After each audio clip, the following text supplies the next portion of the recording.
Hi, my name is Stephanie from The Well-Doing Mama, and today I'm going to review Apologia Physical Science edition 4 for you. And so I'm going to flip you around and show you how I used it in our co-op and just kind of give you a little flip through of it. And at the end, I will tell you what I thought of it. Okay, so let me get you into this curriculum and show you, just do a little walkthrough of it for you. So this is Exploring Creation with Physical Science that I used this year at co-op. This is the 4th edition they have. I've actually used the 1st edition many years ago because I have older kids. Also, we used the 1st edition many years ago, which I actually liked. It was written by Jay Weil, who now does Berean Builders. This one is written by Densher. Okay, one thing, I do not like these covers. They break. I highly see how I have this like packing taped. I highly recommend if you buy this that you packing tape kind of secure the whole front like you would, like a library would. I wonder if they would even do that for you if you paid them. I don't know. Didn't even think of asking that. But I would at least put packing tape, contact paper, stiffen this up a little and sturdy it. This, I shared this with my son who did it, so we both used it because I used it as the teacher's book. So I did this at co-op. This is totally doable at home. I do really like this curriculum overall, and I'm going to show you why. I definitely think this is like not a super high level science course. This is definitely a good 9th grade introduction, especially if your kid didn't have physical science in middle school. If they had physical science in middle school, you may not need to do this. So we did this because those kids hadn't had physical science since like 3rd grade at our co-op, and I wanted them to have some physical science. So now they have it in middle school as part of our middle school curriculum rotation. So I don't know that we'll necessarily use this again, but it is a great course overall. I really do like the way it is set up, and I'm going to show you, walk you through. Okay, so I have 3 of the pieces. I have the textbook, the test, and the course guide and answer key. This one has all the answers for all the different test and things. I do not have the notebook because I try to save on expense and not have the kids buy it. And previously, all the notebook has been is like, they had some good lab sheets, kind of, but nothing great. What I will say is I feel like this one, I don't have it to show you, but I do have the answer key to the student notebook prompts. And I feel like overall, this would be really helpful if you, especially if you are not a huge science person, to help your kids learn to read and take notes through the material. So I would actually probably, it shows you here, I would probably get the student notebook if I was you. So let's start with the textbook. Okay, here, let's open up. Okay, so it tells you about it. It gives you some information. It does have some advanced concepts. We'll talk about that. Let's look at the table of contents. So let's look at the chapters. There aren't as many chapters. It's a lot of, or modules. I don't know why they call them modules. Anyway, there aren't as many as some of the books have, which is nice when you're using it for a lower level course. This also does work though if you have a kid that's not just going to take physics, but they need to understand some of those physics concepts. This would be a good choice for them. Okay, so the basics of science, which I think everybody should know and understand well. Chemistry. And so these kids had chemistry, so I didn't necessarily feel like I had to spend, they'd had, you know, middle school level knowledge of chemistry, which is basically what they're getting here. So this and this actually does a pretty good job going through the atomic structure, and then chemical bonds, and then chemical reactions and energy. I'll be honest, I feel like they try to put a lot into it. And so you really do have to piece out what is the part that they're wanting you to really know and understand well. And I'll kind of talk about how you can figure that out, because they do give a lot of information in here. Okay, then the physics portion. This portion, if you were having a kid that was not going to take high school physics later, and I do have a review of Apologia's high school physics if you want to look it up. But if you have a kid that's not going to take physics later, I would spend a little more time on this section. I actually did spend a little more time on this with my kids at co-op.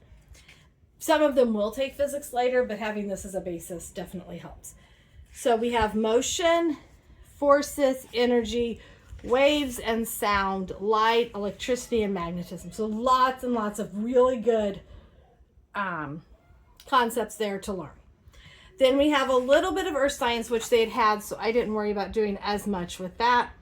Chemistry and physics of life science, which I know they're going to be getting again here soon.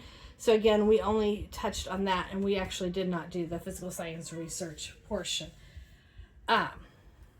because we spent more time on doing the physics. And I added in labs and things like that. Okay. So then you go and you have just kind of a welcome. And then you get to, what I like is I do like the way overall the book is set up. It does give you, it is definitely written to the student.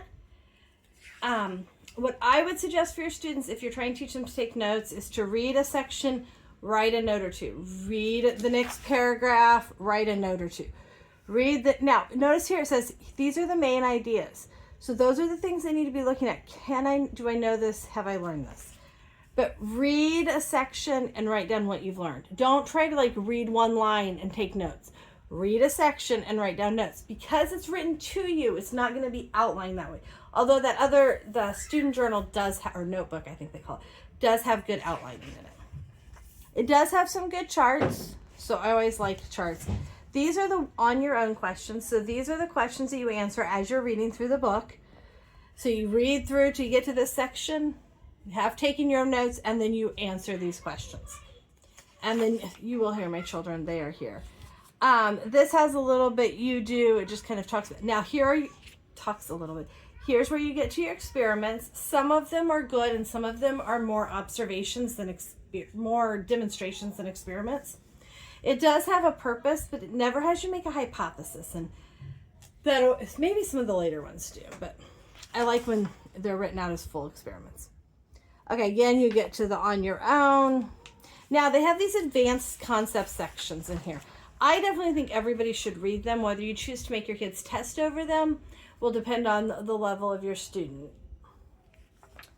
Then it talks about conducting experiments. And then, okay, so again, you just kind of keep going through another advanced section, more on your own. You keep going through and keep going through. As it gets to having some actual math, it does give you examples of how to do it in the math. So that is good. Data tables, more experiments. And then the answers to the on your own questions are here in the back, so they should never not get those. Those are always right there for them. Now I'm competing against the piano. We'll see how this goes. And then you have your study guide for the module right here. And this is then what they do at the end of the chapter. They sit down and do this. I actually like to have my kids do the vocabulary before we do the chapter, so that as they're reading the chapter, they've already seen the vocabulary. I did not necessarily do that with this book because, I don't know, I just didn't. But I sometimes have done that in the past. And then you'll notice it has the advanced concept questions separate. I would at least have my kids answer these. Whether or not I made them answer them on the test, I would at least have them answer them here. Okay, let's flip and look at one later in the book. Let's look at Module 8 here. Let's see. So here's physics and energy. And again, it's the same kind of thing. It gives you some example problems that you're going through. You might find that you need to find some extra problems online to do. I don't require my kids to memorize formulas. I allow them to use a cheat sheet for formulas because I don't think memorizing formulas is necessary. As they use them, they will memorize them overall. And so, but I don't want that to be the hindrance. I also do allow calculators to be used. So here again, you can see they have an experiment. We actually didn't do this one because it's rubber bands and we avoid latex at co-op. So here's a question. Then they do have you write a hypothesis here. They have the procedures step by step. If your kids pay attention, they will be able to do it. Teaching them to read and make notes and draw your data tables, all of that's super important, and the first chapter does teach them that. Okay, then it has a little bit here that you can do that's not a full experiment, but just something to kind of look at.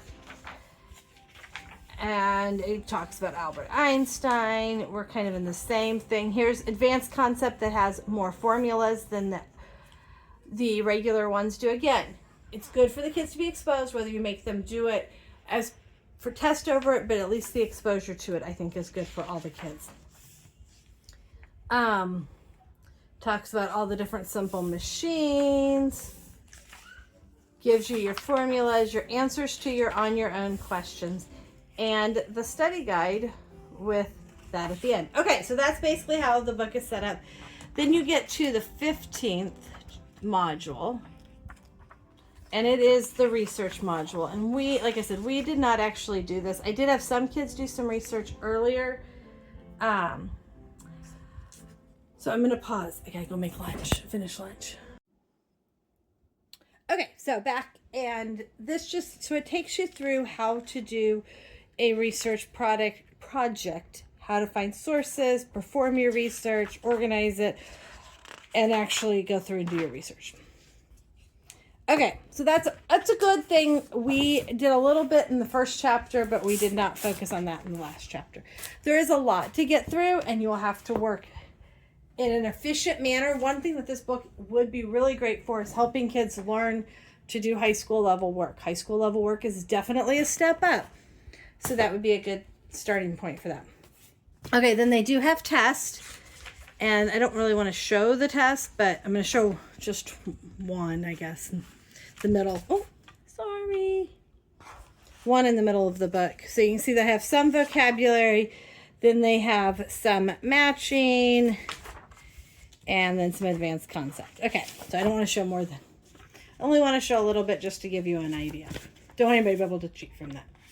So they do have a book of tests, one for each module. I actually wrote quizzes for my co-op kids instead of using the test, but if you're doing this at home, use the test, don't make your life hard. And then they do have an answer key with all the answers to both things that are in the notebook and then tests, and study guides. So you have all the answers to be able to help your kids. Okay, so I really like this module, this edition 4 book. I find it very user-friendly, written well to the students. The biggest thing with any of these books is really figuring out what they are really wanting the kids to know, because there's a lot of details as they're explaining things. Because sometimes to explain things, you really do need to talk through the details. But sometimes in talking through those details, kids can get lost in those details. So as a mom, sometimes what's helpful is to teach them how to study, how to look for the big picture. What are they asking you on your own questions? What are they asking you in the study guide? And teaching your kids how to use the study guide specifically to study for the test, along with their notes. But if they take too many notes, they're going to have so much to study. Also, I do have Quizlets that I made for a lot of it on what I thought was important, and then to help my kids prep for, I did quizzes I did quizzes almost weekly to keep the kids steady, and then gave them 3 big tests for the year, which is kind of more of a high school level than every single test over a chapter. When we're doing a co-op, I find doing a test every other week just a lot to manage. I felt like we were always studying for a test, but never really studying. So weekly quizzes just tended to work better for us. So I think that the biggest key is this is great to help start teaching your kids how to study for high school courses. And it may take a little work on your part to even look through the test and see, is there anything in the test that's not in the study guide that I need to kind of be like, hey, we need to make sure we study this also. So that they're really learning to study what's important and seeing how to pull out the important pieces and not minor details. Because there are some minor details that are being used to explain the big concepts. They also have those really great note-taking sheets that are in the student journal. And I didn't realize how nicely they'd updated the student journal until I started looking through the answer key and saw it in there. And I'm like, wow, that is really well updated. So if you're doing this on your own, I would get that student journal to help them have those note-taking sheets. And let's see. So overall, yeah, I really like it. I think it's a great 9th grade course. I totally think you could do it in 8th grade with a good student. And if they've had another physical science course, I wouldn't necessarily think they would need, they don't have to have physical science in high school if they're going to take physics and chemistry and biology. They won't necessarily need it. But this is a good beginner to get them some basic concepts so then when they take chemistry, they've heard what an atom is. They've heard what a bond is. Some of those words have already been heard, so it's not all new as they get into the really hard concepts. Okay, so I hope that helps you. If you have any specific questions, please feel free to ask, and I'm happy to answer those. Thanks for joining us today. Please leave a comment if you have something else you'd like me to talk about or you have any questions. Please hit the like button and subscribe to see more videos about what we do.